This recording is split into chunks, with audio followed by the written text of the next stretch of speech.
E o nosso primeiro assunto é muito polêmico. O ministro da Justiça, José Eduardo Cardoso, disse que qualquer tentativa de alteração da maioridade penal é inconstitucional. A Câmara dos Deputados analisa a proposta de emenda à Constituição, que prevê aumento de 3 para 8 anos o tempo máximo de reclusão para menores de idade que cometerem crimes hediondos, como homicídio qualificado e estupros. Nestes casos, segundo a PEC, o jovem pode ficar preso até os 26 anos. A proposta é de autoria do governador paulista Geraldo Alckmin. Em uma audiência pública na Assembleia Legislativa de São Paulo, parlamentares e entidades presentes se posicionaram contra a redução penal.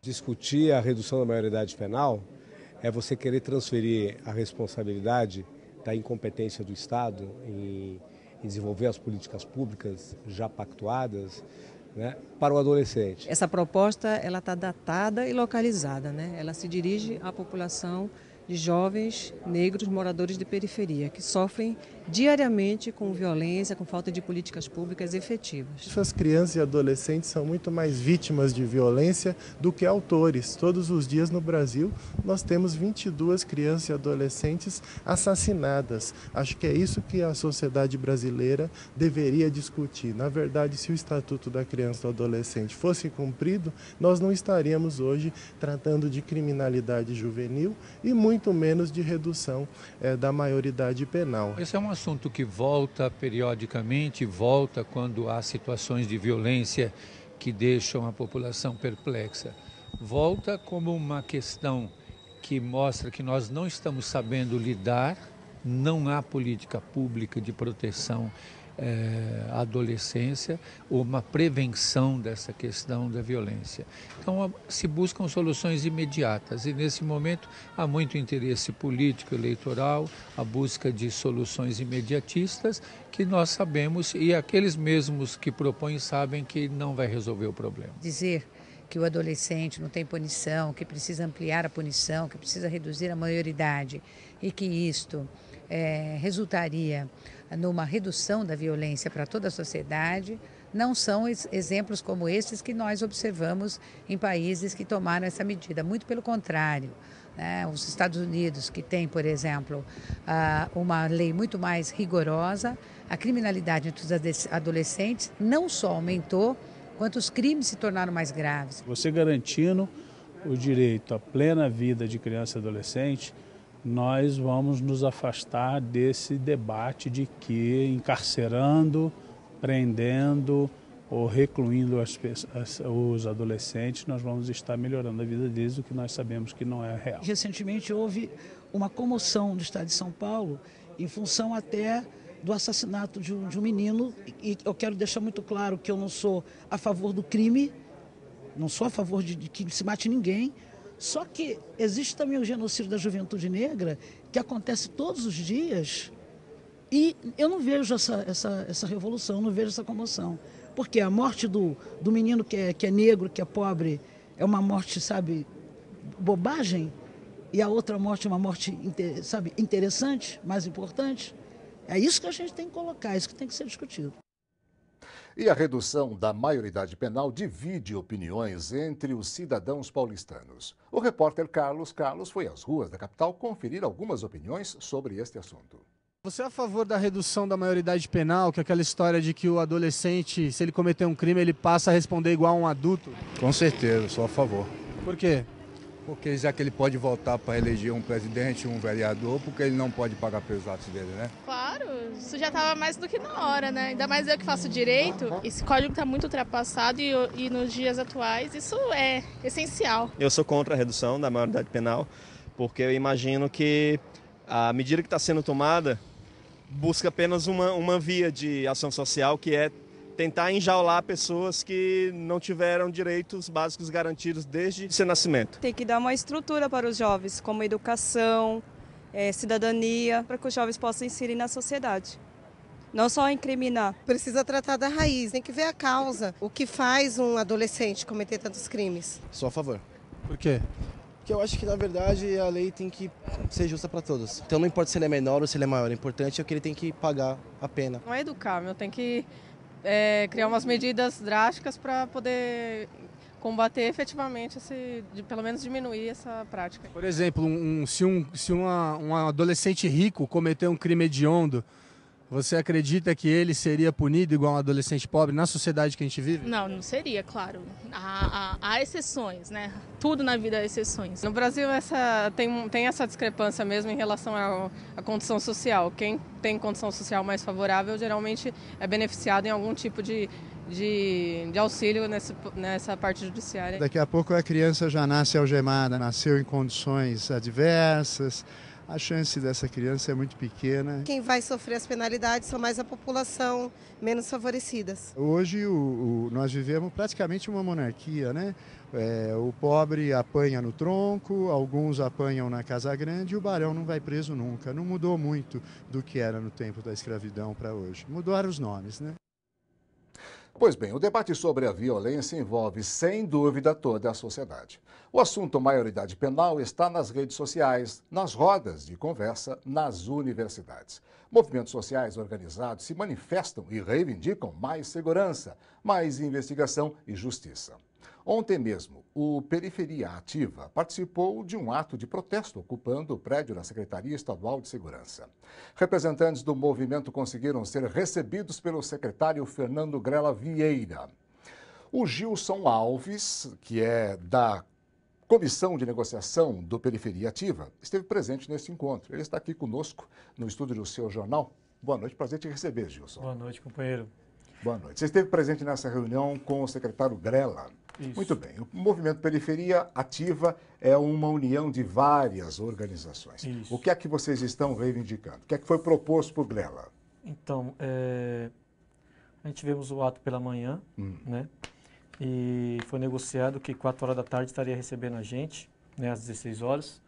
E a gente estivemos junto com ele, trazendo algumas demandas, algumas coisas que estavam paradas, né, pela justiça. E, inclusive, ele ficou meio que surpreso pelo que ele tinha em mãos, era diferente os relatos, né? E o que nós estava pedindo para ele é o seguinte, que as pessoas que ficaram, os familiares das vítimas que ficaram, que sofreram todo esse momento, já teve a perca de danos na região e ainda continua sofrendo muita ameaça, né? Porque alguns policiais foram presos em fatos, mas muitos policiais ficaram na rua e continuaram trazendo ameaça, né? E a gente fica triste porque existe uma diferença da polícia, a que age no centro de São Paulo, ela parece que o treinamento dela é diferenciado da polícia que age nas partes periféricas, principalmente na região da Zona Sul, que ainda continua aumentando muito o índice de violência contra os moradores da região pela polícia militar. Por sinal, a gente está vendo aqui as imagens do protesto. E o que a gente ficamos surpresos, que ele trouxe para nós que 40 policiais foram presos, e a gente não tinha essa informação que já tinha 40 policiais presos, né? Ele também afirmou para a gente que estava tendo várias investigações ainda, que não poderia estar apresentando, porque era um pedido do próprio órgão que estava investigando, né? Trazemos também um relato que as pessoas os familiares que ficaram, que correram atrás de justiça, querendo que fosse realmente, né, punido essas pessoas que fizeram aquilo, com todos os acontecimentos de provas que teve, não estava vendo resultado, né? E quando chegava na corregedoria, ali, que eles continuavam afirmando que tinha que ser punido, que continuavam vendo os policiais que fizeram realmente aquilo com seus familiares, na própria corregedoria eles se sentiam ameaçados, constrangidos, maltratados, e aí o próprio secretário se colocou contra, falou que o órgão em si não poderia agir dessa forma. Claro. E ficou surpreso por isso, não sabia disso. Muitos familiares que estavam brigando por justiça ficaram preocupados. As pessoas chegam lá na corregedoria, quando ela faz a denúncia, né? Um relato de uma companheira nossa que estava no ato, que subiu junto com a gente na comissão, uma das mães das vítimas, colocou para ele que quando teve lá na corregedoria, quando voltou em casa, já tinha uma viatura, né, intimidando a família que tinha junto com ela depor. E a família teve que arrumar dinheiro para alugar uma casa para aqueles familiares mudares que estavam sendo ameaçados e intimidados. Eu vou pedir para você que continue conosco, porque esse assunto realmente é muito polêmico. Nós temos uma reportagem que eu gostaria que você observasse e comentasse conosco depois, ok? Tá ok. Muito bem. As ruas do centro de São Paulo são as casas de centenas de crianças e adolescentes que já tiveram algum tipo de vida familiar. A maioria vem de áreas com altos índices de violência, lugares onde reinam a pobreza, com moradias precárias, a pouca escolaridade e o uso abusivo de álcool e outras drogas. Um programa de educadores da Fundação Projeto Travessia está mudando a situação dessas pessoas e os atendimentos têm resultados positivos. Os educadores do Projeto Travessia, que há 21 anos atua com adolescentes em situação de rua, constataram que daqui da região do Itaim Paulista, na Zona Leste, saíram muitos meninos e meninas que vivem nas ruas do centro e decidiram começar no bairro um trabalho preventivo. Esta escola municipal abriu as portas para o projeto, que tem como ponto de partida escutar o adolescente. A gente procura estabelecer um diálogo onde todo mundo possa ter uma opinião, um espaço para expor suas ideias e trabalhar em prol desse conhecimento, de construção de conhecimento também. É a possibilidade, o vínculo e a segurança que o adolescente tem de poder estar expondo os seus conteúdos, os seus conflitos, as suas dificuldades. Através, então, dessa confiança e desse conteúdo, a equipe consegue perceber alguns indícios.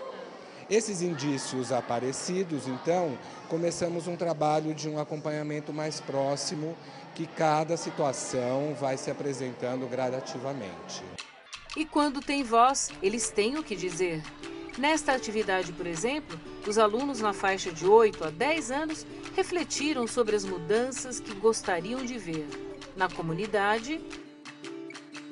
Meu avô mora na beira do rio. Eu pensei, nossa, podia a prefeitura dar um lugar para eles colocarem um lixo de vez de jogar no rio, para não alagar. Devia ter câmera, por causa que tem muito ladrão nas comunidades. Assim, aí ele vai poder conseguir as provas para poder ver, porque um monte de pessoa morre assim, tá passando na rua, morre, os pais, a pessoa da família não tem a prova, não sabe quem é o culpado. Mudanças na escola. Não tá tendo muito cuidado na sala, os professores estão agredindo os alunos, não tá tendo respeito, as professoras estão falando palavrão na sala. Professor falando palavrão? Um dia eu tava na metade da lição, a professora chamou meu nome e pediu para me mostrar o caderno. Eu mostrei o caderno, ela falou, se você não termina essa porra dessa lição... Aí eu catei, cheguei em casa e contei pra minha mãe. E também as paredes estão muito pichadas na sala. Para os adolescentes até 14 anos, a atividade foi discutir em grupo e depois apresentar as conclusões sobre respeito. Preconceito. Os alunos um xingam o outro, não obedecem os professores. Aqui a gente está fazendo isso é para mostrar o quanto que a gente faz o bem, não o mal. Por causa que muita gente está fazendo mal aí nessa rua, fazendo maldade com os outros. E aqui a gente está fazendo diferente.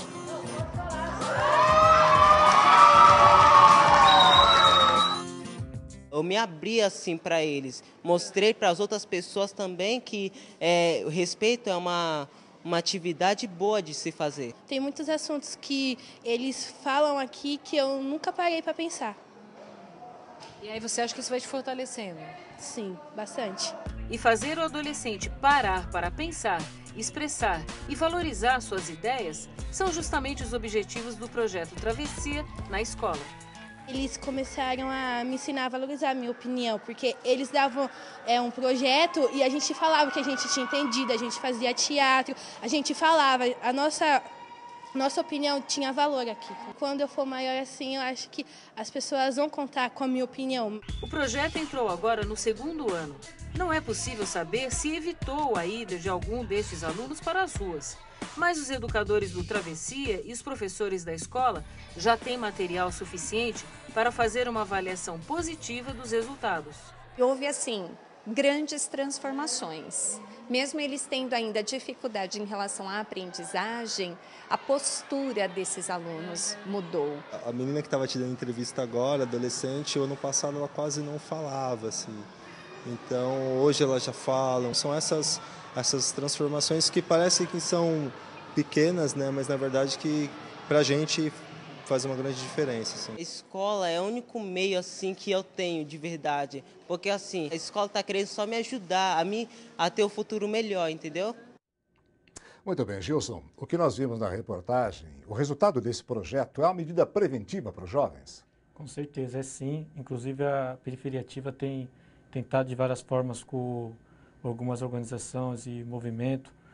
Tivemos algumas reuniões com o próprio, alguns diretores de escola, querendo que abrisse a escola no final de semana, para que a escola venha tendo atividades no final de semana e criando um espaço mais adequado aos alunos. Mais interação. Mais interação.